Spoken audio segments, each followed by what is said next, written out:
Hi friends, வந்திரும் உறவுகள் அனைவருக்கும் வணக்கம். நம்மளோட சேனலில் வழங்கக்கூடியதுன்னு பார்த்தீங்கன்னா முற்றிலும் இலவசமான வரன் பதிவுங்க. ஸோ இந்த பதிவில் கூட உங்களுக்கான வாழ்க்கை துணை அமையலாம். வாங்க இந்த இலவசங்களை பார்ப்போம். பெயர் வெண்ணிலா, வயது 35 வயது ஆகுதுங்க. ராசி மீன ராசிங்க. ஜாதின்னு பார்த்தீங்கன்னா இந்துல கொங்கு உயர் சமுதாயத்தை சார்ந்தவங்க. இதில் உட்பிரிவு எதுவாக இருந்தாலும் சம்மந்தம் சொல்லியிருக்காங்க. படிப்பு எம்எஸ்சி முடிச்சிருக்காங்க. இவங்க கிட்ஸ் ஸ்கூல் சொந்தமாக வச்சு நடத்திட்டு வராங்க. எங்களோட திருமண நிலைன்னு பார்த்தீங்கன்னா செகண்ட் மேரேஜ் தாங்க.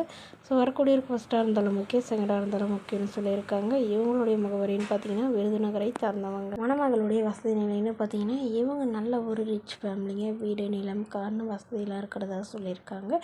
இவங்களுக்கு உடன் பிறந்தவங்க ஒரு அண்ணா மட்டும்தாங்க. இவங்களுடைய அண்ணா வெளிநாட்டில் இருக்கிறதா சொல்லியிருக்காங்க. இவங்களுக்கு திருமணமாகி குறுகிய காலத்தில் விவாகரத்தும் ஆயிடுச்சுங்க. ஸோ அதுக்கப்புறம் அப்பா அம்மா வீட்லேயே வசிக்கிறதாகவும் அங்கேருந்தே கிட்ஸ் ஸ்கூல் ஒன்று வச்சு ரன் பண்ணிட்டு வரதாகவும் சொல்லியிருக்காங்க. ஸோ அதனால் இவங்களோட எதிர்பார்ப்புன்னு பார்த்தீங்கன்னா இப்போ வரக்கூடிய டீச்சர் லைனில் இருக்கிறவராக வேணும்னு கேட்டிருக்காங்க. ஏன்னா என் திருமணத்திற்கு பிறகு இவங்க ஸ்கூல்லேயே 2 பேரும் சேர்ந்து ரன் பண்ணால் ஓகேவே இருக்கும் அப்படிங்கிற மாதிரி எதிர்பார்க்குறாங்க. இவங்களுக்கு குழந்தைங்களாம் எதுவும் இல்லாதனால வரக்கூடியவருக்கும் குழந்தைங்க இல்லாமல் இருந்தால் பெட்டராக இருக்கும்னு சொல்லியிருக்காங்க. ஸோ இந்த மணமகளுடைய அப்பா தன்னுடைய பொண்ணுக்கு ஒரு 25 சவரன் நகை போடுறதா சொல்லியிருக்காங்க. குறிப்பாக வீட்டோட மணமகனாக வேணும்னு கேட்டிருக்காங்க. ஸோ இந்த மணமகள் தன்னோட ஃபோட்டோ கொஞ்சம் மறைச்சி போடுங்கன்னு கேட்டதுனால ஃபோட்டோ கொஞ்சம் மறைச்சி போட்டிருக்காங்க. இந்த மணமகளை உங்களுக்கு பிடிச்சிருந்தா கீழே உள்ள வாட்ஸ்அப் நம்பரை தொடர்பு கொள்ளவும்.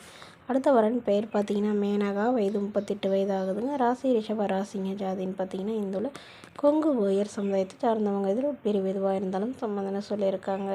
படிப்பு 10ஆம் வகுப்பு முடிச்சிருக்காங்க. இவங்க கார்மெண்ட்ஸ்க்கு வேலைக்கு போயிட்டுருக்காங்க. உங்களோட திருமண நிலைன்னு பார்த்தீங்கன்னா செகண்ட் மேரேஜ் தாங்க. ஸோ வரக்கூடிய ஃபஸ்ட்டாக இருந்தாலும் முக்கியம், செகண்டாக இருந்தாலும் முக்கியம்னு சொல்லியிருக்காங்க. இவங்களுடைய முகவரின்னு பார்த்தீங்கன்னா ஈரோடை சார்ந்தவங்க. மணமகளுடைய வசதி நிலைன்னு பார்த்தீங்கன்னா இவங்க ஓரளவு மிடில் கிளாஸ் ஃபேமிலிங்க. சொந்த வீடு இருக்கிறதா சொல்லியிருக்காங்க. அதுவும் இல்லாமல் நிலமும் கொஞ்சம் இருக்கிறதா சொல்லியிருக்காங்க.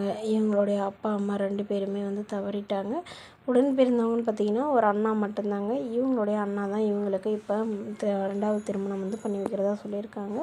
ஸோ முதல் கணவர் பயங்கரமாக குடிச்சிட்டு டார்ச்சர் பண்ணதுனால இவங்க டிவோர்ஸ் பண்ணிட்டதாகவும், ஸோ இப்போது வரக்கூடியவர் குறிப்பாக எந்தவித கெட்ட பழக்கமும் இல்லாதவராக வேணும்னு கேட்டிருக்காங்க. அதுதான் எனக்கு ரொம்ப முக்கியம்னு சொல்லியிருக்காங்க. ஸோ இந்த மணமகள் தன்னோட ஃபோட்டோ கொஞ்சம் மறைச்சி போடுங்கன்னு கேட்டதுனால ஃபோட்டோ கொஞ்சம் மறைச்சி போட்டிருக்காங்க. மணமகளுடைய அண்ணா என்னோடய தங்கச்சிக்கு எங்களால் முடிஞ்சளவு தாங்க செய்ய முடியும், பெருசாக எதுவும் செய்ய முடியாது, ஒரு 5 சவரன் நகை போடுறவங்கள தான் எங்களால் முடியும்னு சொல்லியிருக்காங்க. ஸோ இதுக்கெல்லாம் சம்மதம் தெரிவிக்கிற மணமகனாக வேணும்னு கேட்டிருக்காங்க. அவருக்கு திருமணமாகி குழந்தை இருந்தாலும் நான் ஏற்றுக்கிறேன்னு சொல்லியிருக்காங்க இந்த மணமகளை உங்களுக்கு பிடிச்சிருந்தா கீழே உள்ள வாட்ஸ்அப் நம்பருக்கு உங்களுடைய முழு விவரங்களையும் எங்களுக்கு சென்ட் பண்ணுங்கள். நாங்கள் இந்த மணமகள் வீட்டாருக்கு அனுப்பி வைத்து இவங்களுக்கு ஓகேங்கிற பட்சத்தில் மணமகள் வீட்டார் ஃபோன் நம்பர் இலவசமாக வழங்கப்படுங்க. இதுபோல் இலவசங்களை இப்போ நம்மளோட சேனல் சப்ஸ்கிரைப்